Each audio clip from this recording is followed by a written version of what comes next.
Bismillahirrahmanirrahim. Halo teman-teman. Perkenalkan, nama saya Ilman Nur Fadlian. Saya Rifa Aluswa. Kami dari kelompok 2 pada mata kuliah Filsafat Pendidikan Islam yang diampu oleh Ibu Nais Marfuah. Nah, sebenarnya kami itu bertiga ya tadi Pak ya, sama Teh Azka Hirunisa. Tapi beliau bertugas di belakang layar sebagai editor dari video ini. Nah, teman-teman, pada kesempatan kali ini kami akan membahas mengenai filsafat pendidikan Islam terhadap masyarakat. Nah, adapun 3 kerangka poin utama yang akan kita bahas, yaitu yang pertama mengenai hakikat dari masyarakat itu sendiri, lalu yang kedua mengenai dasar pembentukan masyarakat muslim, dan yang ketiga mengenai hubungan pendidikan Islam dengan masyarakat. Nah, langsung saja kepada pembahasan pertama ya teman-teman, mengenai hakikat dari masyarakat. Masyarakat itu sering diartikan atau selalu didefinisikan sebagai sekumpulan individu-individu yang memiliki persamaan, baik karakteristiknya maupun tujuannya. Nah, mungkin saja pengertian ini tuh diambil dari kosakata bahasa Arab. Ada kata syarokah yang berarti sekutu, syirkah atau syarikah yang berarti persekutuan, perkumpulan, lalu perhimpunan atau perserikatan. Ada juga masyarokah yang berarti persekutuan atau perserikatan. Nah, karena itulah masyarakat didefinisikan sebagai suatu kumpulan manusia yang memiliki tujuan yang sama atau maksud tertentu. Nah, banyak juga para ahli yang mengemukakan mengenai definisi dari masyarakat itu sendiri. Seperti Match Even dan Fage, beliau menyebutkan bahwa masyarakat ialah suatu sistem dari kebiasaan dan tata cara, lalu dari wewenang dan kerjasama antara berbagai kelompok dan penggolongan, pengawasan tingkah laku, serta kebiasaan manusia. Nah, sedangkan masyarakat menurut komunitas muslim sering disebut sebagai ummah atau umam yang memiliki makna asal dasar, tempat kembali, lalu agama, postur tubuh, masa, tujuan, dan lain sebagainya. Nah, secara prinsipal nih, umat itu dimaknai sebagai jalan yang terang. Maksudnya, yaitu sekumpulan orang yang menuju kepada jalan tertentu. Nah, salah satu tokoh muslim yang bernama Al-Ashfihani mengemukakan bahwa masyarakat adalah sekumpulan manusia yang menghimpun diri atau yang dihimpun oleh suatu, baik itu agama yang sama, waktu dan tempat yang sama, yang perhimpunannya itu secara terpaksa atau karena kehendak mereka sendiri. Nah, ternyata Teh Ipa, ummah itu ada dalam Al-Quran sebanyak 52 kali dalam kata tunggal. Misalnya dalam Quran surat Al-Mu'minun, dalam Quran surat Fatir, surat Asyura, dan lain sebagainya. Nah, jadi Teh Ipa dari beberapa pengertian di atas itu ya dapat disimpulkan bahwa masyarakat, esensi dari masyarakat ialah hakikat atau inti dari sekumpulan manusia yang memiliki yang berbeda cara pandang dan jalan, yang memiliki persamaan dan perbedaan dalam bingkai persatuan yang diatur oleh suatu undang-undang untuk mewujudkan suatu cita-cita dan tujuan yang sama dengan saling tolong-menolong serta bahu-membahu. Nah, itulah hakikat dari masyarakat Teh Ipa. Nah, selanjutnya kita akan masuk kepada pembahasan yang kedua, yaitu mengenai dasar pembentukan masyarakat muslim yang akan dibahas oleh Teh Rifa. Oke, teman-teman, selanjutnya kita akan membahas mengenai dasar-dasar pembentukan masyarakat Islam. Nah, menurut Kuncharaningrat, masyarakat itu diawali oleh kehidupan kolektif. Nah, apa sih kehidupan kolektif itu? Kehidupan kolektif adalah kehidupan yang saling melibatkan satu sama lain, saling bergantung satu sama lain, saling membutuhkan satu sama lain. Nah, maka dengan adanya kebergantungan, kebutuhan kita terhadap satu sama lain, maka lahirlah tugas, peran, serta norma yang dijunjung oleh individu-individu itu sendiri. Nah, kemudian ketika individu itu menjalankan tugas, fungsi, serta perannya masing-masing, maka akan tercapailah tujuan bersama yang tadi disampaikan oleh Teh Ilma ya. Maka dengan itu mereka bisa mencapai tujuan mereka bersama-sama, saling mendukung dan menciptakan kehidupan yang sejahtera serta harmonis. Nah, kemudian teman-teman, dalam Islam ternyata ya kehidupan yang saling membutuhkan atau kehidupan yang saling bersosialisasi antara individu yang satu dengan yang lain itu merupakan sunatullah. Artinya itu merupakan fitrah ya, fitrah alami yang Allah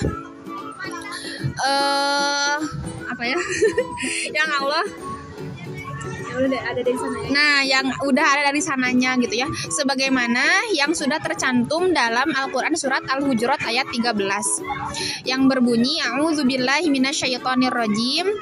Ya ayyuhan nasu inna khalaqnakum min dzakari wa untha wa ja'alnakum syu'uban wa qabaila lita'arafu.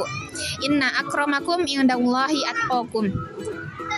Yang artinya sesungguhnya aduh salah katanya yang artinya wahai manusia, sesungguhnya kami telah menciptakan kalian itu dari jenis laki-laki dan perempuan, min dzakari wa untha wa ja'alnakum syu'uban wa qabaila lita'arafu, dan kami telah menjadikan kalian itu berbangsa-bangsa dan bersuku-suku supaya apa? Supaya kalian bisa saling mengenal. Nah, itu ya berarti kita hidup bermasyarakat itu merupakan fitrah dari Allah Subhanahu wa taala. Nah, kemudian menurut Mustafa Abdul Wahid, ada beberapa hal yang bisa membentuk masyarakat Islam gitu ya. Yang pertama, masyarakat Islam itu sangat dipengaruhi oleh atau bisa dibentuk oleh persaudaraan. Nah, persaudaraan ini yang disebut dengan al-ukhuwah al-islamiyah. Nah, al-ukhuwah al-islamiyah itu adalah prinsip yang bisa membentuk masyarakat menjadi atau memiliki hubungan yang erat antar sesama umat, antar sesama masyarakatnya. Nah, prinsip persaudaraan ini dibangun atas dasar apa? Atas dasar iman dan ketakwaan yang sama terhadap Allah Subhanahu wa taala. Kemudian yang kedua, masyarakat Islam itu dibentuk atas dasar kasih sayang.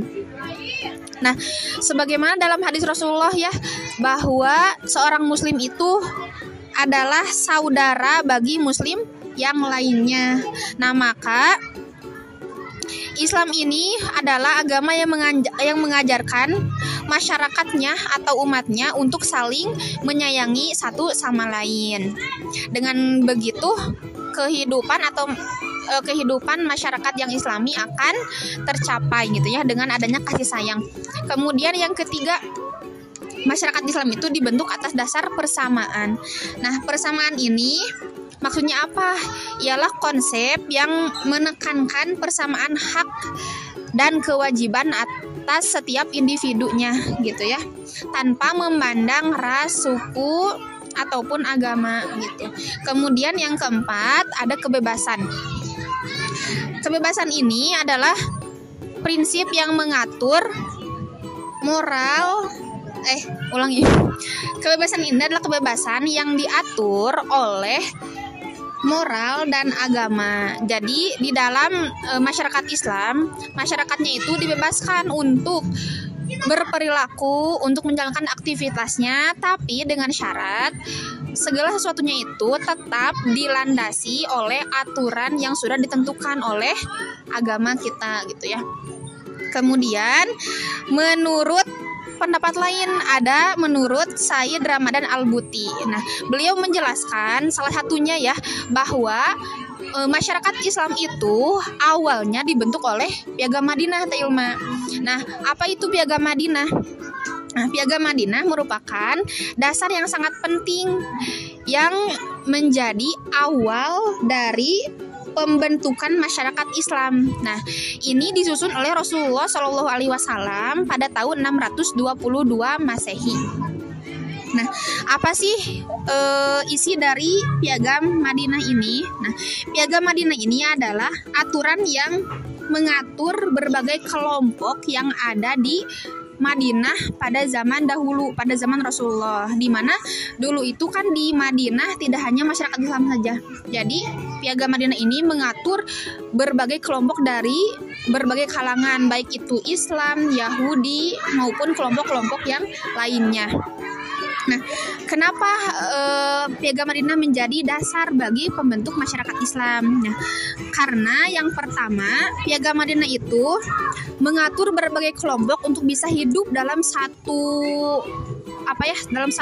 wadah gitu ya, secara damai, mengatur kelompok untuk bisa hidup secara damai meskipun mereka tadi berbeda-beda agama gitu ya, berbeda-beda latar belakang. Nah, prinsip ini, Piagam Madinah ini menegaskan bahwa harus kita itu sebagai kelompok yang bermasyarakat, bersosial itu harus saling menghormati. Nah, maka ini merupakan contoh atau dasar awal terbentuknya masyarakat yang inklusif gitu ya. Kemudian yang kedua, kenapa? Karena Piagam Madinah ini adalah menerapkan prinsip keadilan dan kesetaraan. Nah, sebagai masyarakat dulu ya di Madinah itu yang tadi berbagai latar belakang yang berbeda-beda, ada muslim, ada muslim, ada non muslim gitu ya. Nah, maka Islam Rasulullah gitu ya sebagai pembentuk dari Piagam Madinah ini menyamakan semua kelompok masyarakat itu di dalam mata hukum yang sama gitu ya. Jadi tidak dibeda-bedakan, semua masyarakatnya merasa hidup dengan damai dan diperlakukan secara adil. Begitu Teh Ilma. Selanjutnya gitu ya, setelah kita mengetahui apa itu hakikat dari masyarakat, lalu bagaimana sih dasar-dasar atau apa saja yang menjadi dasar dari pembentukan masyarakat muslim. Nah, kita sampailah kepada materi pamungkas, yaitu mengenai apa sih itu hubungan antara pendidikan Islam dengan masyarakat. Nah, yang akan dijelaskan oleh kami berdua gitu. Yang pertama oleh Tarifa dulu ya. Ya, sekarang kita masuk ke pembahasan hubungan pendidikan Islam dengan masyarakat. Apa sih hubungan keduanya?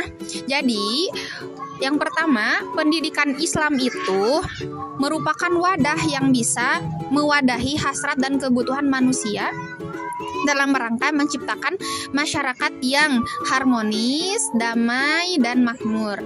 Nah, itu ya. Jadi, pendidikan Islam itu sebagai wadah ya yang bisa mengatur kehidupan masyarakat agar mencapai kehidupan yang harmonis dan damai. Yang kedua, nah masyarakat itu sebagai subjek dari pendidikan Islam itu sendiri gitu ya. Masyarakat menjadi subjek yang merencanakan, melaksanakan, bahkan menjadi sumber bagi pendidikan Islam. Kemudian yang ketiga, masyarakat itu memiliki kewajiban untuk menyeru kepada sesama kelompoknya. Menyerukan apa? Menyerukan untuk mengesahkan Allah sebagaimana ajaran Islam itu sendiri kan ya. Mengajarkan kita untuk bertauhid kepada Allah. Nah, masyarakat diseru di dalam Al-Quran untuk saling mengingatkan satu sama lain untuk mengesahkan Allah Subhanahu wa Ta'ala. Nah, maka pendidikan Islam itu yang menjadi wadah bagi masyarakat Islam untuk melaksanakan kewajibannya itu sendiri. Lalu selanjutnya yang Teh Ipa ya, menurut Ramayulis gitu ya kalau nggak salah. Jadi fungsi dari pendidikan Islam terhadap masyarakat itu adalah sebagai islah atau sebagai memperbaiki gitu ya, memperbaiki. Nah, ada 5 yang bisa diperbaiki oleh pendidikan Islam. Yaitu yang pertama adalah islah al-aqidah, yaitu memperbaiki akidah. Lalu yang kedua ada islah al-ibadah, yaitu untuk memperbaiki ibadah. Lalu yang ketiga islah al-ailah, yaitu untuk memperbaiki keluarga. Yang keempat ada islah al-adat, artinya untuk memperbaiki adat. Dan yang kelima yaitu islah al-mujtama'ah, yang artinya untuk memperbaiki masyarakat secara umum. Nah, itulah mungkinnya teteh ya, filsafat pendidikan Islam terhadap masyarakat. Nah, mungkin cukup sekian itu yang bisa kami sampaikan. Lebih dan kurangnya mohon dimaafkan itu ya teh ya, karena kita memang masih belajar gitu, masih belum mungkin masih belum menguasai, atau mungkin bahkan teman-teman ada yang lebih paham, yang lebih ngerti gitu mengenai materi ini. Nah, mungkin cukup sekian gitu ya teman-teman ya. Sebelum ditutup, kami ingin mengucapkan dulu terima kasih ya tadi doa jazakumullahu khairan katsiran kepada Ibu Nais Marfuah yang sudah memberikan kami tugas yang sangat memberikan pengalaman sangat kreatif gitu ya teh ya. Jadi kita itu gimana ya? Jadi banyak sekali memberikan kita pelajaran gitu ya. Selain itu, selama semester 5 ini Ibu Nais juga banyak memberikan kita ilmu gitu ya, ilmu yang bermanfaat gitu. Salah satunya ya dengan memberikan tugas ini gitu. Mungkin cukup sekian gitu ya teman-temannya dari kami. Lebih dan kurangnya sekali lagi mohon untuk dimaafkan bila ada salah kata atau misalkan yang kurang mengenakan gitu, mohon dimaafkan gitu ya. Wabillahi taufiq wal hidayah. Wassalamualaikum warahmatullahi wabarakatuh. Bye bye.